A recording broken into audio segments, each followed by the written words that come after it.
तीर्थेश उर्दमय स्वामी के शासन में हम से विराजते हैं। तीर्थंक जिनेन्द्र की पीयूष देशना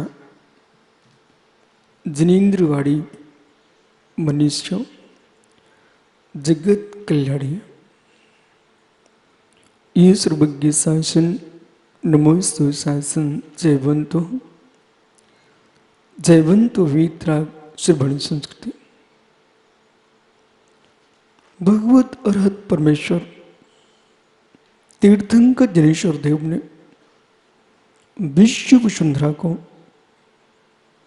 भूतार्थ सत्यार्थ वस्तु के वस्तुत्व का बोध दिया है। ये सत्यार्थ बोध है जगत के प्राणी मात्र के अंदर वो सत्य विद्यमान है। जो सत्य विद्यमान है उस सत्य तत्व को जानने के लिए शब्द ब्रह्म की आवश्यकता है। वही शब्द ब्रह्म है जो आत्म ब्रह्म को उद्घाटित कर दे। जिसमें आत्म ब्रह्म को उद्घाटित करने की सामर्थ्य नहीं है वो शब्द मृतक है। प्रत्यय शून्य विभक्ति शून्य शब्द मृत। जो शब्द को मृत संज्ञा व्याकरण शास्त्र कह रहा है, उन्होंने जब तक पद नहीं बनता तब तक मृत है। लेकिन अध्यात्म विद्या कहती है पद से युक्त होने पर जीवित शब्द भी, जिस शब्द के अंदर दिनेश भैया, जिस शब्द के अंदर भाव अभिव्यक्ति का अभाव है वो शब्द अपने आप में मृत है।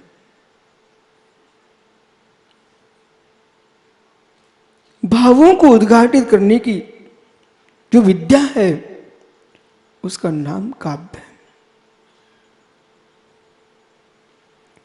गद्य में जो हम 10 पृष्ठ लिखेंगे, पद्य में 1 पृष्ठ से काम चलता है। जैसे 1000 पृष्ठ का ग्रंथ और एक सुंदर चित्र, ग्रंथ खोलने में समय लगता है, चित्र खोलने में समय नहीं लगता है। इसलिए यदि जिनसे स्वामी ने महापुराण लिखा, वीर नंदी स्वामी ने चारित्र चंद्रप्रभु चरित लिखा, आचार्य रविशरण स्वामी ने पद्म पुराण लिखा, आचार्यों को कितना मेहनत लगी और एक चित्रकार दीवार पर 4 चित्र बना के चला गया। पूरा महापुराण आ गया, पूरी रामायण आ गई और पूरी महाभारत आ गई।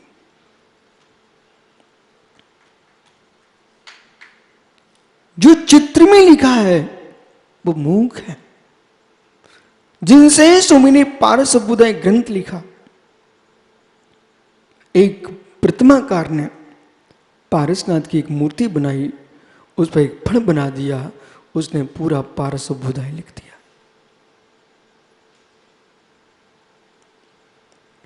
अज्ञ प्राणी समझते नहीं, इसलिए गद्य में जो लिखा जा रहा है पद्य चित्र का काम करता है। गद्य लिखते लिखते समय लगता है, पद्य लिखते लिखते सोच लगता है। जितना गद्य में सोच नहीं लगता उतना पद्य में सोच लगता है, क्योंकि कवि के अंदर, काव्य के अंदर चित्र भी भरना है और चारित्र भी भरना है।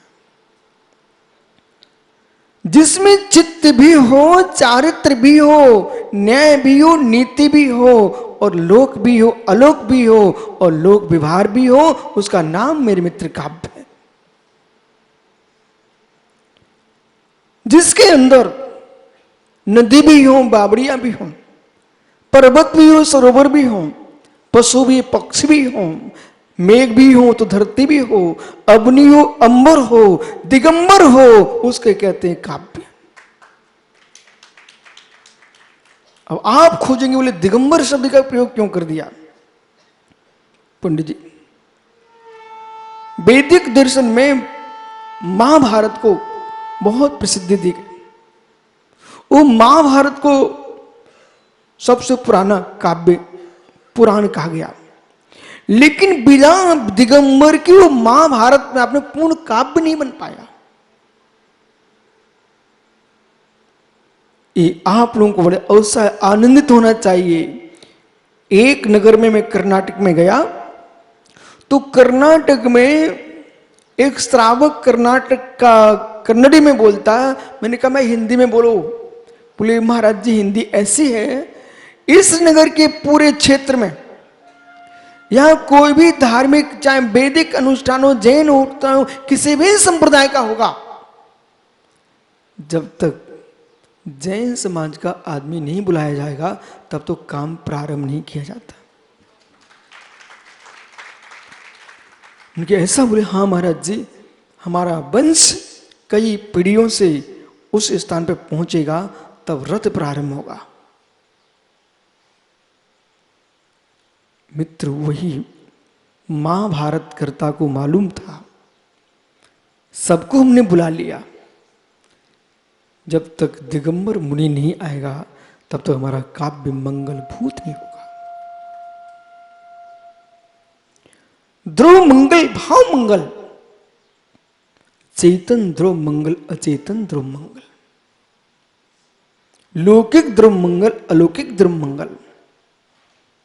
लोक में आप देखते कुंवारी कन्या मंगल है, घोड़ा मंगल है, मित्र बंदरवार मंगल है, अचेतन कन्या चेतन। लेकिन परमार्थ मंगल की जब व्याख्या करते हैं तो महाभारत कर्ता को लग रहा था कि इससे बड़ा वो कितने सुंदर स्थान पर दिगंबर मंगल की व्याख्या की गई है।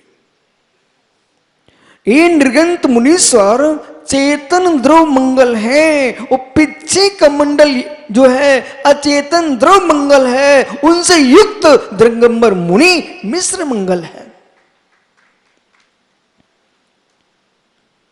नारायण कृष्ण सारथी पद पर आसीन, फिर भी अर्जुन को शंका हो रही थी। भीष्म पितामह, द्रोणाचार्य, सुभट बड़ी बड़ी सेना, हे केशव नारायण, हम 5 का क्या होगा? हे केशव, हम 5 का क्या होगा? उस समय नारायण कृष्ण के मुख से व्यास जी क्या बुलवा रहे हैं? पद्मनी राजहंसश्च दिगंबर तपोधना यत देश विचरते तत्र सुलच्छ निश्चया। हे पार्थ, जिस ओर पद्मनी स्त्री हो, राजहंस पक्षी हो, उस सामने चंद्र और दिगंबर मुनि दिखते हो, उसका विजय निश्चित है। ये श्लोक कहां का है? ये महाभारत का श्लोक है।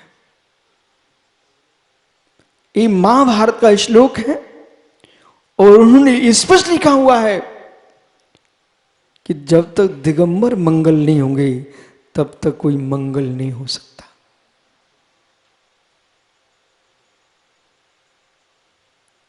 इसलिए महाभारत कर्ता को उनके मस्तिष्क में था कि नारायण श्री कृष्ण के मुख से उन्होंने एक दिगंबर योगी की महिमा का व्याख्यान कराया। वो अर्जुन से कहा कि आपकी विजय नियत है, पंडित विश्वास मानिए, लोक लोक है, अलोक की व्याख्या करते हैं, अलोक में जा नहीं सकते हैं, पर तुम्हारा जीवन पूरा लोक में ही है, वो मरण लोक में है। लोक के बाहर जीवन भी नहीं है, लोक के बाहर मरण भी नहीं है। वो भगवान भी बनोगे तो लोक में ही रहोगे, अलोक में नहीं जा सकते। भगवान बनोगे तो लोक में रहोगे, लोक में नहीं जा पाओगे। लेकिन मनुष्य के पास एक शक्ति है, जहां जा नहीं सकता है वहां का जान सकता है। जहां जा नहीं सकता वहां का जान सकता है। पंडित जी, मेरा मन यही कह रहा है, वो दिन कब आए जिसे हम जहां पर हम जा नहीं सकते हैं उसे प्रत्यक्ष प्रमाण से जान सको। और प्रत्यक्ष प्रमाण से जानने के लिए परोक्ष प्रमाण का आलम्बन लेना पड़ेगा। और परोक्ष प्रमाण का आलम्बन लिए बिना प्रत्यक्ष प्रमाण प्रकट होगा नहीं। जो जी प्रत्यक्ष प्रमाण की व्याख्या कर रहे हैं वे प्रत्यक्ष प्रमाण की सिद्धि नहीं कर सकते परोक्ष प्रमाण के अभाव में। चाहे सकल प्रत्यक्ष हो, चाहे विकल्प प्रत्यक्ष हो, चाहे मेरे मित्र कोई भी प्रत्यक्ष होगा, पर सिद्धि उसकी परोक्ष प्रमाण से ही होगी। शाब्दिक सिद्धि भी परोक्ष प्रमाण से होगी, शाब्दिक सिद्धि परोक्ष प्रमाण से होगी, ज्ञेय सिद्धि परोक्ष प्रमाण से होगी, ज्ञान सिद्धि परोक्ष प्रमाण से होगी। ज्ञान नए से परोक्ष प्रमाण चाहिए, क्रिया नए से परोक्ष प्रमाण चाहिए। अब मित्र आप ये मत सोचने बोले कल तक सरल चल रहा, आज ये गरिष्ठ कैसे हो गया, गरिष्ठ लोग आगे चलो गरिष्ठ प्रारंभ हो गया। अब अनिल भैया को समझना पड़ेगा मैं क्या बोल रहा हूं। पहला आलेख भैया अनिल का था, वस्तुत्व में प्रमाण और न्याय मीमांसा। बहुत अच्छा आलेख का वाचन किया। मित्र, यदि आप विचार करो वो आप जैसे मूर्धन्य विद्वान विराजमान हो और फिर फूलचंदी प्रेमी भैया कहें गुरु जी अब मुझे प्रमाण की व्याख्या सुनना, पंडित जी ज्यादा तो कुछ नहीं कर सकता हूं, निरंतर 1 वर्ष तक 365 दिन तक महात्म्य प्रमाण की व्याख्या करने की इच्छा रखता, उसमें कोई दूसरी वस्तु का प्रवेश नहीं, मात्र प्रमाण की व्याख्या होना है।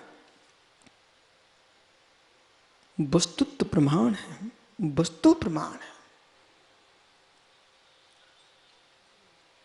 ज्ञान भूत प्रमाण, शब्द भूत प्रमाण, अर्थ भूत प्रमाण, ज्ञेय भूत प्रमाण,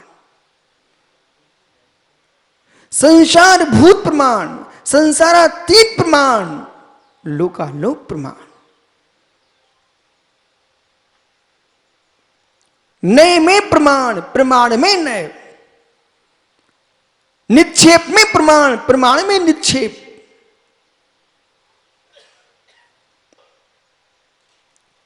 वस्तुत्व वस्तुनो भावो वस्तुत्व, सामान विशेषात्मक वस्तु।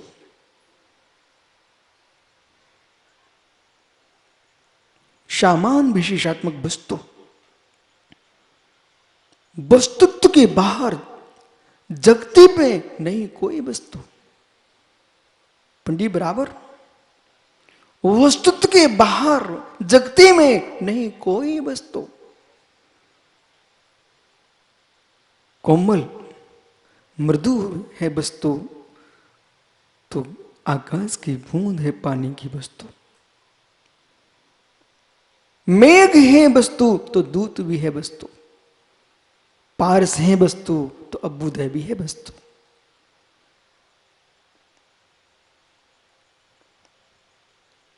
जो जगत में है वो सब वस्तु, कथन है वस्तु, कथ्य है वस्तु। कथन है वस्तु और कथ्य है वस्तु, कथन भी वस्तु है। कथन वस्तु मानते क्या आप? ओहो, अवस्तु का कथन नहीं, अवस्तु से कथन नहीं।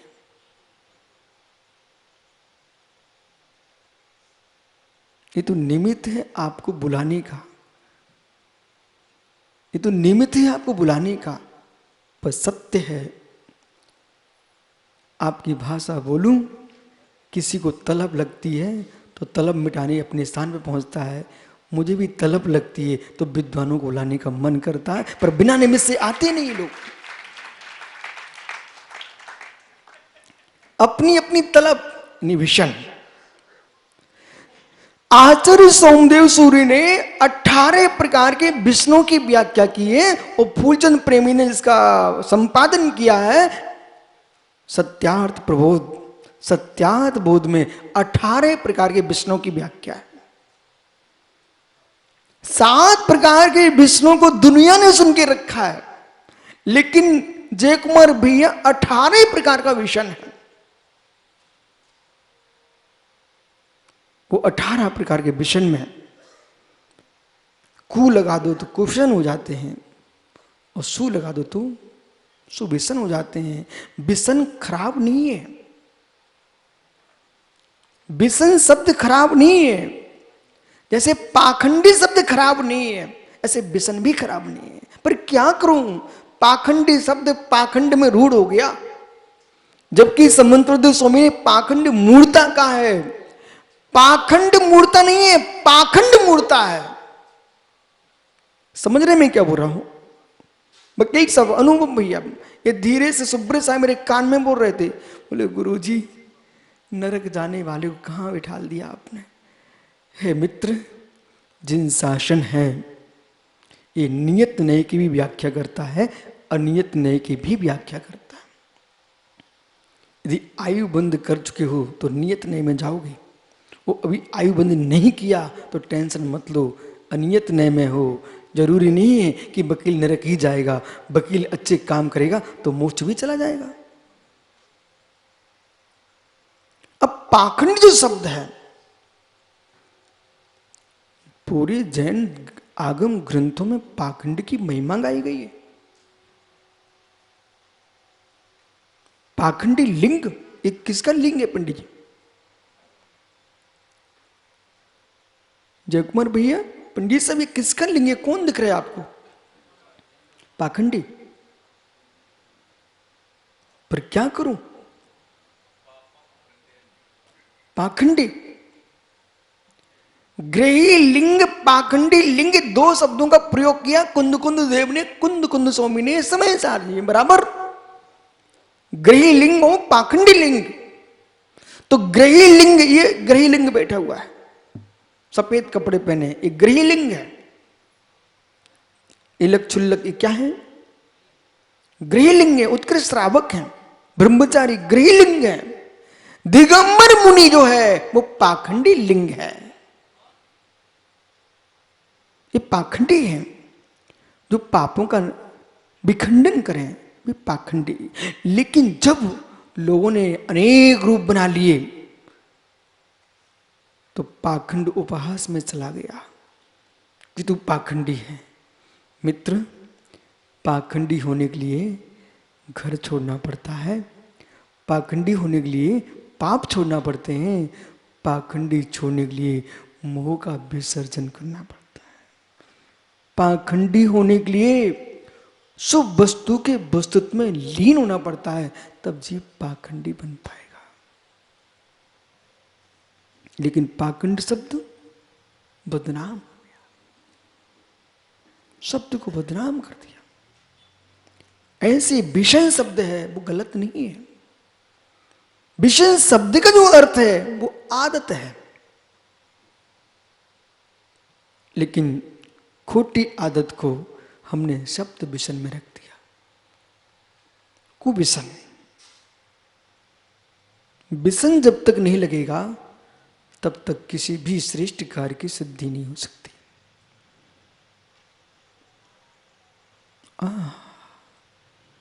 पंडित जी, जिस व्यक्ति को मदिरा पान का व्यसन लग जाए, घर उजड़ जाए, नाली में पड़ जाए, श्वान मुख में मूत्र कर जाए, लेकिन मदिरा नहीं छूटती, कितना महान आदमी है। उससे गुण ग्रहण करो ना। धन्य इसके लिए, धन्य इसके लिए, धिक्कार का धन। बोले क्यों? बेचारे का घर उजड़ गया, पत्नी छोड़ के भाग गई, बेटे अलग हो गए, पिता ने धक्का मार घर से भगा दिया, फिर भी उसको कितनी ललक है, शराब नहीं छोड़ सकता। उसके उस गुण को पहले प्रशंसा करो। ऐसा व्यक्ति भगवान बन सकता है। ठहरो, पीने मत चले जाना, नहीं तो ये विद्वान लोग कहेंगे बोले गुरुजी आज तो आपने बहुत अच्छी बात बताई, हम तो जीवन भर इसका त्याग करे रहे। ठहरो भाई ठहरो, ऐसा व्यक्ति भगवान बन सकता है। बोले क्यों? अरे शराब पीना न मत सीख लेना, विषय पकड़ना। जिस व्यक्ति का परिवार छूट गया, धन उजड़ गया, घर नष्ट हो गया, सम्मान समाप्त हो गया, तब भी अपना काम नहीं छोड़ रहा है। हे मित्र, ऐसे कपड़े उतर जाए, विषय छूट जाए, घर द्वार छूट जाए, नर नारी छूट जाए, फिर भी निज का आत्मा का वेदन न छूटे, उसका नाम योगी है।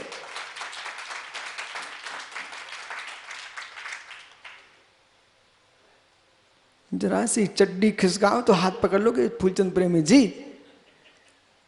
लेकिन जिसने सब छोड़ दिया, जैसे एक मदपाई अपने व्यसन में लगा, कुव्यसन में, वो है त्याज है, अकरणीय, वो नहीं करना चाहिए। ऐसा सम्यक व्यसन लग जाए तो मेरे मित्र, काव्य लिखने में समय नहीं लगेगा। दुनिया चाहिए, दुनिया चाहिए। पंडित काव्य दो विद्या से लिखा जाता है। वे दो विद्या बताऊं क्या आपको? दो विषय है जिसने वस्तुतः लिखाया है, एक दुनिया, एक गुनिया। एक शब्द है दुनिया और एक शब्द गुनिया।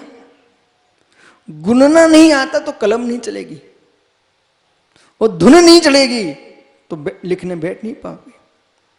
तो दो शब्द हर एक पुरुषार्थी को, जिसको अपना कार्य पूर्ण करना अपने सागर, उसे दुनिया होना पड़ेगा और गुनिया होना पड़ेगा, और जिसे हाथ में लिया है उसे छोड़ के नहीं जाना पड़ेगा। योधावत जो सुभट होता है वो अपनी आहुति देता था समर भूमि में, लेकिन पीठ दिखा के नहीं आता है। ऐसे ज्ञानी पुरुष जो कार हाथ में लेते हैं उसे छोड़ के पीठ नहीं दिखाते। तो भैया, नए प्रमाण वस्तु के एकांश ग्राही न है, सकलांश ग्राही प्रमाण है। और नए प्रमाण सप्तभंगी और ज्ञानी प्रमाण सप्तभंगी। और आपने मात्र निश्चय विभार दो नहीं पढ़े। मेरा मन कह रहा है एक बार आप वस्तुत के अंदर के नए प्रमाण को पुनः देखें। तो मित्र, अभी तक आपने 7 नए पढ़े हैं, लेकिन वस्तुत्व में 47 नयों की व्याख्या है। अनिल भैया, 47 नयों की व्याख्या है। वो 47 नयों की व्याख्या करने के लिए कई बार वस्तुत्व पढ़ना पड़ेगा। अभी पंडित जी, प्रेमी जी शायद बोल रहे थे कि आपको ही पढ़ाना पड़ेगा, कि जय कुमार जी बोल रहे थे, ये विद्वान कह रहे थे आपको ही पढ़ाना पड़ेगा। पंडित आप बिल्कुल ठीक कह रहे हो, उसके अंदर कुछ ऐसे अंश हैं, मेरे सामने ही लोग पूछ लें तो ज्यादा अच्छा है। ऐसे अंश हैं कि आप जो भी देखेंगे वो कहीं से कहीं पहुंचेंगे। वो जो विद्वानों ने, सुब्रत सागर जी आपको संकेत दिए हैं, 1 साल और लग जाए, जल्दी नहीं ये प्रकाशित हो जाए, लेकिन कोई कमी ना रह जाए। जो भी चिन्ह हैं, जो भी आवश्यक हैं, क्योंकि जब मुझे तो ऐसा लगने लगा प्रेमी जी, पुण्यात्मा जीव का जन्म होता है तो पहले से ही वातावरण तैयार हो जाता है। तो वस्तुत्व का जो वाह है वो बहुत पुण्यात्मा है। वाह, वर्धमान का वाह, वर्धमान का वाह। कि ग्रंथ जब चर्चा में ही आया था, तब नरेंद्र जी ने, अक्षय जी ने और प्रदीप ऑस्ट्रेलिया, इन लोगों ने गोष्ठी अपन लोग तो अभी किए हैं, ये पहले कर चुके लोग। तो मित्र, नए प्रमाण पर दृष्टिपात करते हैं तो 47 जो नए हैं, उन 47 नयों में जब सिद्धसेन गढ़ी कहते हैं जावदियम वयवादम तावदियम नैवादम, जितने वचनवाद हैं उतने नएवाद हैं, तो आलाप पद्धति करता कहते हैं ज्ञातृ अभिप्रायो वा नहीं आप, जितने प्रकार के ज्ञाता के अभिप्राय हैं उतने प्रकार का न है। अब न बोलना मात्र मात्र न कहना भी, यहाँ कुछ नहीं लगाना, जितने प्रकार का ज्ञाता का अभिप्राय है उतने प्रकार का न है। इसलिए इसका आप अपेक्षा समझिए, क्या बोलते हैं आप अपेक्षा समझिए मित्र, पर सभी नए सुनाए नहीं है, सभी नए सुने नहीं है। ज्ञाता के अभिप्राय खोटे में हो सकते हैं। कभी कभी पंडित जय कुमार जी, भैया आपने सोचा ही नहीं, आपने विचारा ही नहीं, आप भगवान की पूजा कर रहे थे मंदिर में और किसी व्यक्ति ने आपको देखा, अब अपने अभिप्राय से देखा, वो क्या सोचता है कि जय कुमार जी मुझे चिढ़ाने के लिए खड़े हुए हैं। इसमें नए लगेगा कि नहीं लगेगा? लगेगा। अब जय कुमार जी नए के ज्ञाता हैं और नरेंद्र जी ने कह दिया जय कुमार जी वो आपके बारे में ऐसा सोच रहे हैं। अब नए प्रमाण क्या कर रहा है? यथार्थ में नए प्रमाण जानने की विद्या नहीं है, जीने की विद्या है। यदि नए के कुशल ज्ञाता है, न्याय कौशल्य आता है, शादबाद कौशल्य पुरुष है, तो जय कुमार जी क्या कहेंगे? सुनो, ठीक कह रहे हैं, बिल्कुल ठीक कह रहे हैं, वो बिल्कुल सत्य बोल रहे हैं। बोले आप क्या बोल रहे हो? नरेंद्र ने पूछा आप ऐसा बोलते? वो आपके बारे में गलत सोच रहा है। बोले बिल्कुल ठीक सोच रहा है, लेकिन समझा के बोलना ऐसा नहीं भाई उल्टे हो जाए नरेंद्र जी। बोले ठीक कह रहा है। बोले कैसे ठीक कह रहा है? सुनिए, ज्ञातृ अभिप्रायो नया, उस व्यक्ति का अभिप्राय ऐसा है, उसका अभिप्राय है ना, उसका अभिप्राय है ना। ये मैंने कब कहा मैं ऐसा हूं? अपने अभिप्राय से वो ऐसे ही सोच पा रहा है, मैं नए नहीं हूं, मैं प्रमाण हूं। मैं क्या हूं पंडित जी? नए हूं कि प्रमाण? ज्ञानियों श्रमणों, मैं नए हूं कि प्रमाण?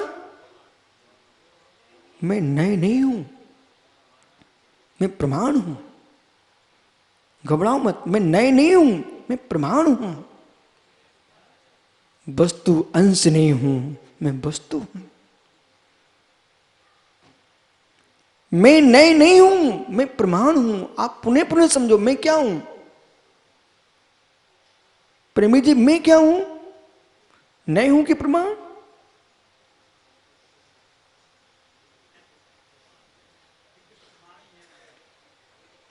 मैं नए नहीं हूं, मैं प्रमाण हूं। अभी मैं और आपको और घुमाता हूं थोड़ी देर और को। नए नहीं हूं, प्रमाण हूं। बोले क्यों? मैं नए हो गया तो यदि कान बचूंगा या नाक बचूंगा? मैं क्या हूं? नए हूं, नए अंश को ग्रहण करता है। मैं नए नहीं हूं, मैं प्रमाण हूं। मेरे प्रमाण को जानने के लिए आप नए का प्रयोग कर लीजिए। मुझे प्रमाण को जानने के लिए आप नए का प्रयोग कर लीजिए, पर मैं तो प्रमाण हूं, मैं संपूर्ण पुरुष हूं, मैं प्रमाण हूं। मुझे प्रमाण को जानने के लिए आपको नए प्रमाण का प्रयोग करना पड़ेगा। अब ज्ञाता के अंदर और वस्तु के अंदर वस्तुत्व भूत प्रमाण है। अब पंडित मैं पुनः दूसरे पक्ष में जाता हूं, मैं नए भी नहीं हूं, मैं प्रमाण भी नहीं हूं। आप लोग कुछ कह ही नहीं रहे हो। जिनेंद्र भाई मैं नए भी नहीं हूं, प्रणीत सागर अब बोलिए मित्र, मैं नए भी नहीं हूं, प्रमाण भी नहीं हूं। सारस्वत जी सत्य क्या? प्रेमी जी आपके मुनिराज कह रहे हैं बिल्कुल सत्य है। उनके कहने से आप बोल रहे कि आप सियाबाद मैं नए भी नहीं हूं, मैं प्रमाण भी नहीं हूं, मैं नए प्रमाण का विषय हूं। मैं अनिल भैया न्याय शास्त्री जी, मैं नए प्रमाण का विषय हूं। नए प्रमाण जो है, प्रमाण सम्यक ज्ञान होता है और नए सम्यक ज्ञान का अंश होता है। मैं तो प्रमा वस्तु हूं, वस्तु को जानने का जो उपक्रम है वो नए प्रमाण है, इसलिए प्रमाण नहीं दिगमा। सूत्र करता ही कह रहे हैं, ये छोटे से सूत्र में इतना गुण बोल दिया, प्रमाण नहीं दिगमा। प्रमाण नए से अधिगम होता है। नए प्रमाण जो है ज्ञान कराने वाला है, वस्तु नए नहीं, वस्तु प्रमाण नहीं, वस्तु तो नए प्रमाण का ज्ञेय है और ज्ञेय जो होगा वो ज्ञेय ही है। तो मैं क्या हूं? किम नए किम प्रमाण। नरेंद्र भैया समंत भद्र भक्त, मैं नए हूं कि प्रमाण हूं?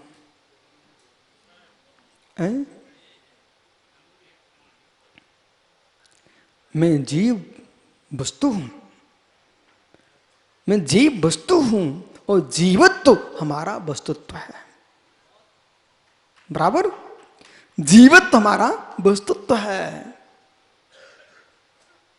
जीवत्व हमारा वस्तुत्व है। और जीवत्व वस्तुत्व में चेतनत्व जो है वो वस्तुत्व है। चेतनत्व जो है वो ज्ञान दर्शन युक्त है। ज्ञान जो है प्रमाण है, सम्यक ज्ञान उसी का एक अंश नहीं है। इसलिए मैं आधार आधे की दृष्टि से नए भी हूं और प्रमाण भी हूं। कठिन हो रहा है?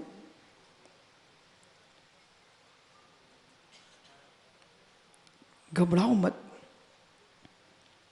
घबराओ मत। समग्र विश्व, समग्र विश्व प्रमाण का विषय है। समग्र विश्व नए का विषय है। वस्तु में निर्णय नहीं है। ओहो, पंडित जी जय कुमार जी ने क्या सुंदर समीक्षा की है। और ईमानदारी की बात बताऊं, फूलचंद प्रेम जी बुंदेलखंडी में कहते आपके मुख में घी मिश्री, घी गुड़ मिश्री गुड़ ऐसा बोलते आप, दूध मिश्री मित्र। तो जो आप कह रहे थे कि मन कर रहा कि और पढ़ते जाइए, मैं भी सोच रहा था कि मेरा भी समय दे दो और बोलो भाई। पर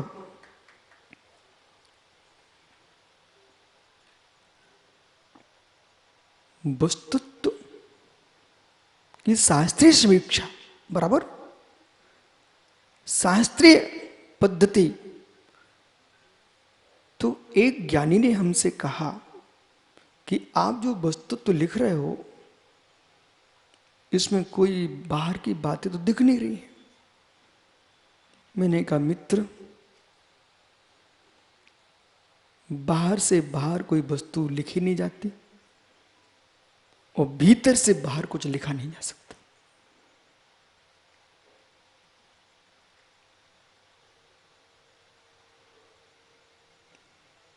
जो बाहर तुम देखना चाहते हो वो वही प्रमेय है, भीतर देखना चाहते हो वो भाव प्रमेय है। वस्तु जो है बाहर भीतर है।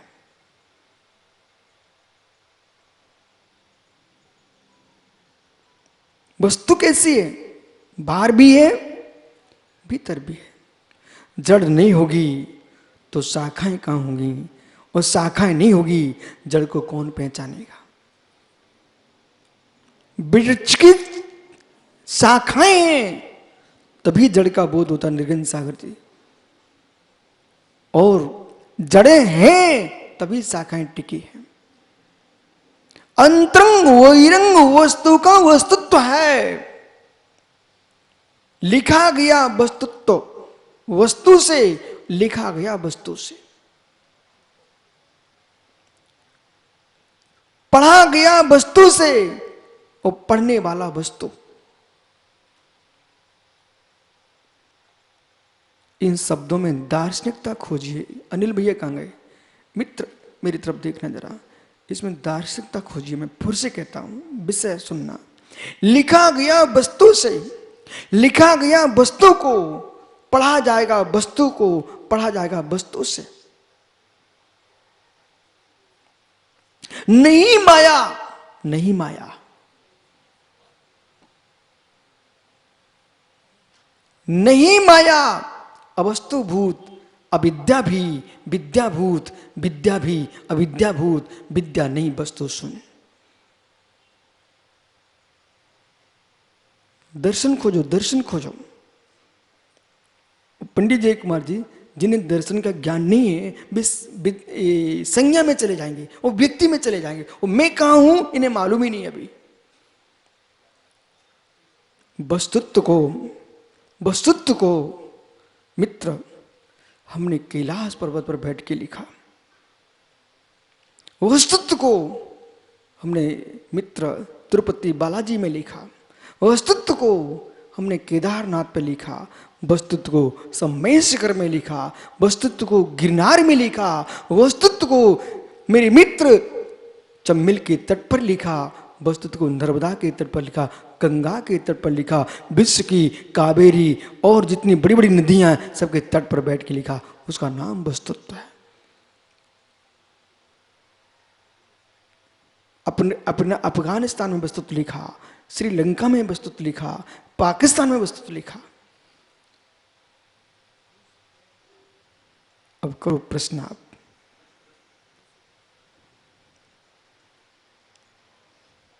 बस जहां घूम सकता हूं, जहां रह सकता हूं, मनुष्य का जहां तक प्रवेश है वहां तक वस्तुत्व नहीं है। आपका प्रवेश त्रस हो तो त्रसनाली के अंदर है। आपका प्रवेश मनुष्य तो मानुषोत्तर प्रवर्तक ही है, लेकिन वस्तुत्व का प्रवेश यहां तक नहीं है। संपूर्ण लोकालोक में वस्तुत्व का है प्रवेश। कहीं जाए बिना सबको जान ले, उसका नाम है सकल प्रत्यक्ष प्रमाण केवल ज्ञान। और मित्र अब सोचिए, जब आप प्रेमी जी ब्रात्य लिख रहे थे तो आप कहां थे?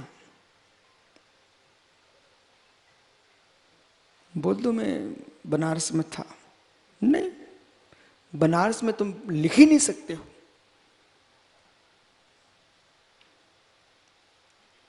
जय कुमार जी ने भी तो कुछ लिखा है। पंडित जी आप कोश बना रहे थे जैन वांग्मय में, शब्द कोश आपने कहां पर बैठ के लिखा?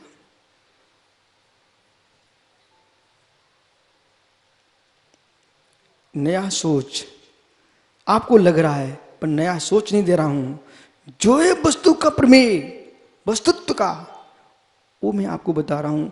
पंडित जी देव कुमार जी, इन्होंने, जय कुमार जी ने शब्दकोश लिखा, तो प्रेमी जी ने एक बहुत बढ़िया सुंदर ग्रंथ लिखा है भ्रात्या। तो प्रश्न है, तो आपने बनारस में बैठ के लिखा कि दलपतपुर में बैठ के लिखा?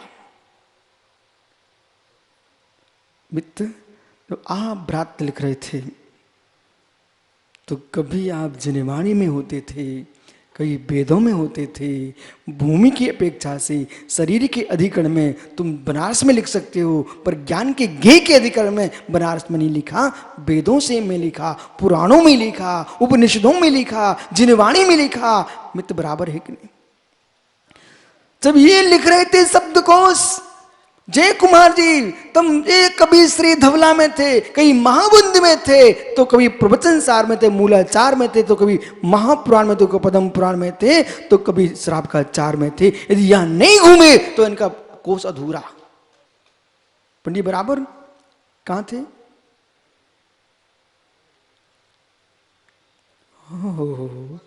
नरेंद्र भैया आप भी लिख रहे थे अनुशासन, समंत्र स्वामी की आपने बहुत कुछ किया, कहां पर थे? टीकमगढ़ में की। हाँ, ये मालूम अनूप भैया, वकील साहब, एक ज्ञानी सागर में मेरे पास आया, उसने समाचार भेजा कि विशुद्ध सागर से कह देना ये बात सुधार कर लो। तो जिनसे समाचार दिया उन्होंने कहा तुम चलो, वे बहुत सीधे साधे आपकी बात सुन लेंगे। तो मालूम वो भैया क्या बोलता, बोले भाई तू मेरे समाचार दे दे, मैं जाऊंगा नहीं। बोले क्यों? बोले जो मैं बोल रहा हूं ना, आप विश्वास मानो, वे उस बात को मेरे मुख से कहलवा देंगे। समाचार क्या मेरे पास आया, बोले मैं जाऊंगा नहीं, जिसका मैं विरोध कर रहा हूं उसे ही वे मेरे मुख से कहलवा देंगे, फिर मैं विरोधी नहीं बचूंगा। तो सामने वाला क्या बोलता है, जब तुमको ऐसा लगता ही है तो विरोध करते ही क्यों हो।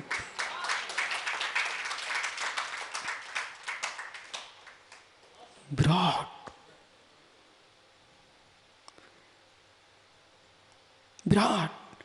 एक बार मैंने कन्नड़ी सीखने की कोशिश की, मराठी सीखने की कोशिश की, बहुत सारी भाषा सीखने की मैंने कोशिश की, पर मेरे अंदर का गुरु मालूम क्या बोलता है, पागल हो गए क्या? भाषा वस्तु तो है, वस्तु की पर्याय, पुद्गल की पर्याय, लेकिन जब ये पेंसिल कहाँ की है पंडित जी, इन लोगों पास पेंसिलें हैं, कहीं पाकिस्तान मतलब जापान की, जर्मनी की, ऐसी ऐसी पेंसिलें उन लोग हाथ में है। ओहो, जब मित्र बनी कहीं हो, आवश्यकता की पूर्ति भारत में भी हो रही है, ऐसे भले वस्तुत्व लिखा हिंदी में हो, लेकिन जब आवश्यकता पड़ेगी तो लोग, अभी मुझे समाचार मिला पुरसाद दिशना, अच्छे शिकागो में, यूएस में, उन्होंने अपनी भाषा में, वहां आप सोचो प्रेमी जी गदगद इसलिए होंगे कि मेरी मेहनत भी सफल हो गई। आपने उस सागर नगर और रतनकंड श्रावकाचार पर काम किया मित्र। विदेश में लोग, हम भारत में बैठे हुए हैं, उन्होंने परस्पर में बैठ करके, विदेशी अजीनों ने बैठ करके स्वाध्याय किया, और स्वाध्याय के बाद उसको अपनी भाषा में रूपांतरित किया है। भारत में मेरे पास समाचार भेजा, बोले मैंने काम किया आपके ग्रंथ पर। तो अभी भी उनके कोई दूसरा ग्रंथ चल रहा है। तो विषय ऐसा है, पेंसिल कहीं भी बनी हो पर मेरे हाथ तक आ सकती है, तुम्हारी वस्तु में योग्यता है तो वस्तुत्व देश की अनेक भाषाओं में पहुंच जाएगा। अब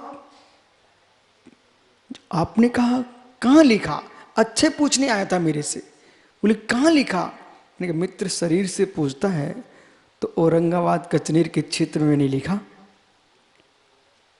पूर्ण हुआ सम्मेशकर में, मध्य हुआ श्री शौनंगर जी में, लेकिन प्रेमी जी मेरे से धीरे से बोल गए थे, मन करता है कि आप ये तो बताओ लिखा क्यों, कैसे लिखा गया। पंडित जी पहले तो सत्य है, कोई स्थान पर नहीं लिखा गया, अनेक ग्रंथों के में प्रवेश करके लिखा गया। आगम अनागम दोनों में प्रवेश करना पड़ा पंडित जी। गंगा पूजती भले आपके बनारस में हो, पर जहां जहां से निकल के आती उसकी हालत देखो आप, सत्य है। सब जगह नहीं पूजते, पर पूज्य होने के लिए उसको बनारस से निकलना पड़ा। मित्र एक कोई भी कवि होगा, लेखक होगा, वो आगम से कभी नहीं लिख पाएगा। आगम को यदि धवला भी लिखा गया, षटखंडागम लिखा गया, आगम से नहीं लिखा गया। आगम से पूज्य हुआ, मान हुआ, पवित्र हुआ, अनागमों की गलियों से निकल के आया है। अब प्रश्न करो कैसे।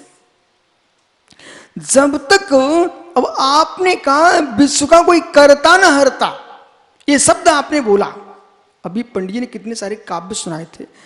यथार्थ बोलूं ना जय कुमार पंडित जी, जब आप सुना रहे थे ना तब मुझे लग रहा था कि मैंने लिखे क्या। ईमानदारी की बात ही है, तो आप बोल रहे थे मुझे लग रहा था मैंने लिखा क्या, कि मैं तो लिख के चला गया पर मैं लिख नहीं रहा था। यथार्थ बोलूं लख रहा था सो लिख गया, लख रहा था इसलिए लिख गया।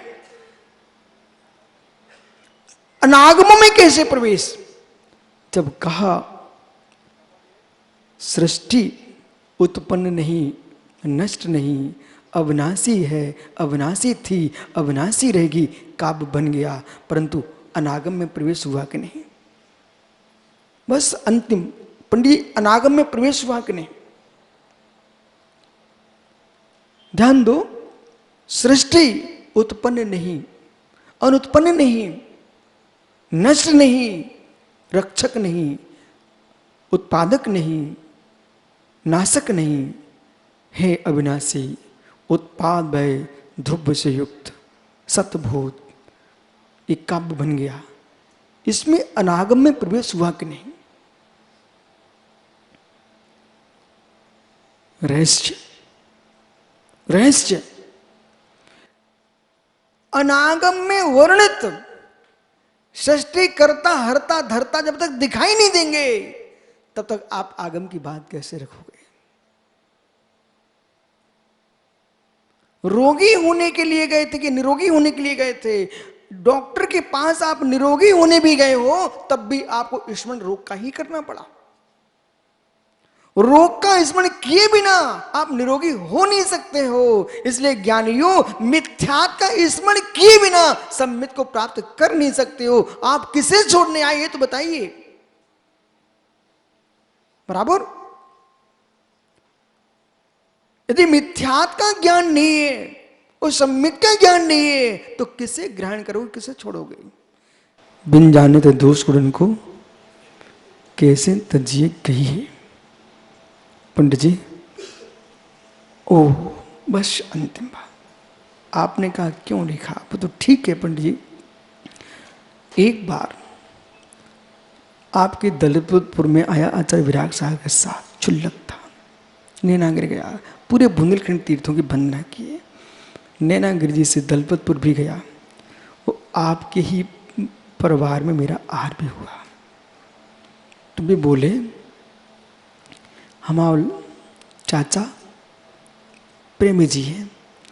मैंने सोचा देखो एक विद्वान के घर से एक ज्ञानी निकल जाए तो लोग घर वाले ऐसे भगवान जैसी माला फिर रहे हैं।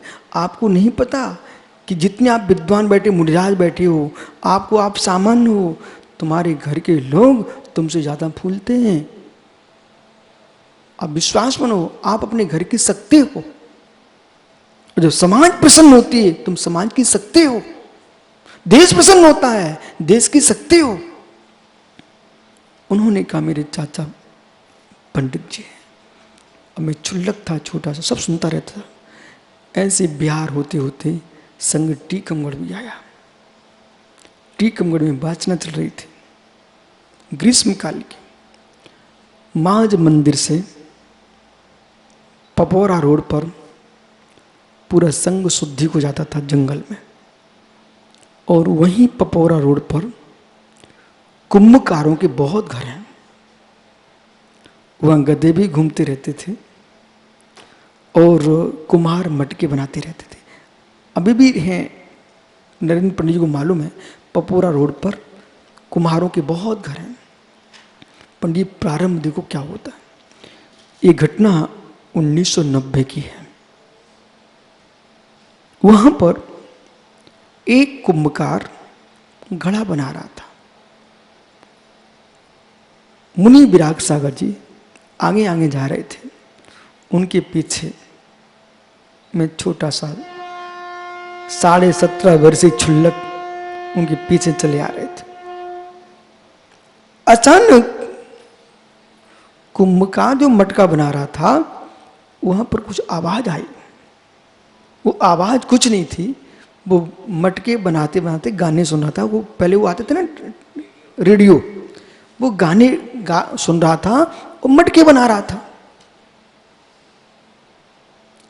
4 कदम आगे बढ़े, महाराज जी क्या बोले, छुल्लक जी कोई काम का नहीं, इतना कौन सुन सकता है, मेरे पास शक्ति नहीं है। गुरु ने बोला कोई काम का नहीं। पंडित जी मेरे तो आंखों में आंसू आ गए। इस स्थान पे पहुंचते मुझे मैंने हाथ जोड़ के पिच्ची से नमोस्तु किया, पैर छुए। बोले गुरु जी बताओ क्या हो गया। बोले कुछ नहीं। बोले वो आप बताएंगे तो काम कैसे चलेगा। बोले प्रश्न ये है, भक्ति होती थी, छोटी अवस्था थी, पाठ होते थे, प्रतिकरण होता है। अनिल भी बहुत पुराने जुड़े मित्र, अब छोटी उम्र में आवाज भी मीठी और निकलती है। आचार्य महाराज का क्या कहना था, पंडित जी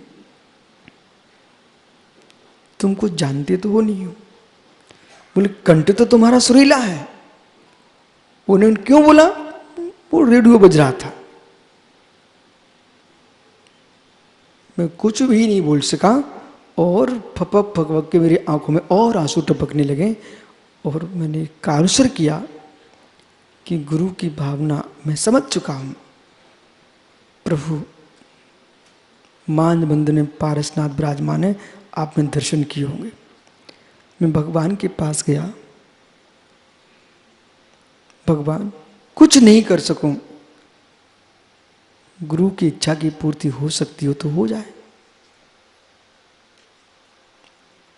बस मौन रह करके अध्ययन प्रारंभ कर दिए।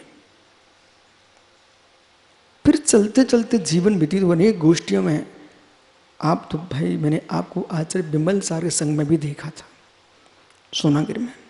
जय कुमार पंडित जी मैंने आपको कई जगह देखा है। जब मैं छोटा था सारे विद्वान आते रहते थे, पर मैं ये देखता था आपके ये लोग तो अपने काम कर रहे थे। मैं अभी भी कोई विद्वान बोले तो मैं चेहरा देखता हूँ, क्या सरस्वती ये कहाँ से आ रही है। तो बात ऐसी है, जो वस्तु चाहिए पड़ती है उसे देखना पड़ता है, देखना पड़ता है। दर्शन की बड़ी महिमा है जैन दर्शन में। 45 दिन का बच्चा होता है, जैनी सबसे पहले मंदिर ले जाते, बोले बेटा देख लो। आचार्य नेमिचंद स्वामी ने दर्शन की कितनी गहरी व्याख्या की है। चारों संज्ञाओं में दर्शन को जोड़ के रखा है। आहार दंश ने ओम को उठाए, साधु गुरु ने अवधि आहार सुनाओ, लिखा पंडित जी, दर्शन लिखा हुआ है। तब दर्शन को देखा, आप सबको देखते देखते मन किया। आपके श्रेयांश भड़ोद, आप मीमांसा की गाथा सुना रहे थे पन्ना की गोष्ठी में। ग्रीष्म काल में 1991 में आप भी आए थे। कटनी के पंडित पदमचंद जी कुलपति बन के वाचना कर रहे थे, याद आ जाएगी आपको बराबर। तो जब उसमें आप छठखंडागमी 6वीं पुस्तक की वाचना कर रहे थे पंडित जी आप लोग, और विशुद्ध सागर उसमें मुनि बन चुके थे, ऐसे नहीं था, मैं उसमें एलक बना था, आप लोग वहां थे। इन सबको देखा और देखते देखते वो वस्तु देखना चाहिए जो तुम चाहते हो। भूख न लगी हो, भोजन करते किसी को देख लो तो भूख लगने लगती है। इसलिए ब्रह्मचारियों ऐसा मत सोचो बिनी कि वहां तो विद्वानों की गोष्ठी चली, पर मुझे क्या करना। बेटा विद्वान बनना है तो परम सत्य है, भूख न लगी हो तो भोजन करते देखो तो भोजन भूख लगने लगती है। ऐसे भजन ना करता हो, साधु संगों में आए तो भजन करने की इच्छा होती है। ज्ञान ना हो, ज्ञानियों के बीच में आओ यशोधर जी, ज्ञानी बनने का मन करता है। देश के प्रत्येक मुनि संघों में विद्वानों को बुलाते ही रहना चाहिए। 2 लाभ, ज्ञान बढ़ेगा और तुम सावधान रहो। पंडित जी आ गए, पंडित जी आ गए, ठीक से बैठ जाओ। पंडित जी ये सत्य है, आप प्राचार्य रहे हो, आपके छात्र लोग कैसे जैसे बैठ जाए शांति से। और मेरा आपसे कहना है, चाहे कोई बुलाए ना बुलाए, आप मुनि संघों में दर्शन के उद्देश्य से निकल जाया करो, तो कम से कम आपके दर्शन होंगे, उन्हें दर्शन हो जाएंगे। उन्हें क्या दर्शन हो जाएंगे? उन्हें ध्यान आ जाएगा कि चारित्र की महिमा क्या है। विद्वान भी चरण सिर झुका रहा है। अंतिम पंडित जी इन सबको देखा और आचार्य महाराज षटखंडागम का विशाल ग्रंथ अध्ययन कर रहे थे। मैं सोचता था कि ये तो अपने बस में है ही नहीं, कभी सोचूंगा क्या। इसी बीच में मेघदूत मैंने पढ़ा, रघुवंश पढ़ा, पारसबुदे पढ़ा। मन में भाव आया, ये सब कवियों के नाम चल रहे हैं। और एक दिन अच्छे से हमने कहा, अच्छा भारतीय साहित्य को खोल के बताओ बेटा क्या क्या है। तो इसने षटखंडागम, कषाय पाहुर, भगवती आराधना सब पढ़े हुए हैं नेट पर। बोले ये जैन भाषा, कन्नड़ी में ग्रंथ। तो मेरे मन में भाव आया कि वस्तु का वस्तुत्व इतना विराट है और लोक वर्तमान हिंदी युग चल रहा है, और हिंदी युग चलने के नाते अंदर का गुरु कहता है कि मित्र पर्याय सबकी विलीन होने के लिए आई है, बुद्धि भी काम कर रही है, ऐसा काम करके जाओ कि जगत के लोग जैनत्व को हिंदी में कैसे समझ पाए। इसलिए वस्तुत्व को मैंने लिखा।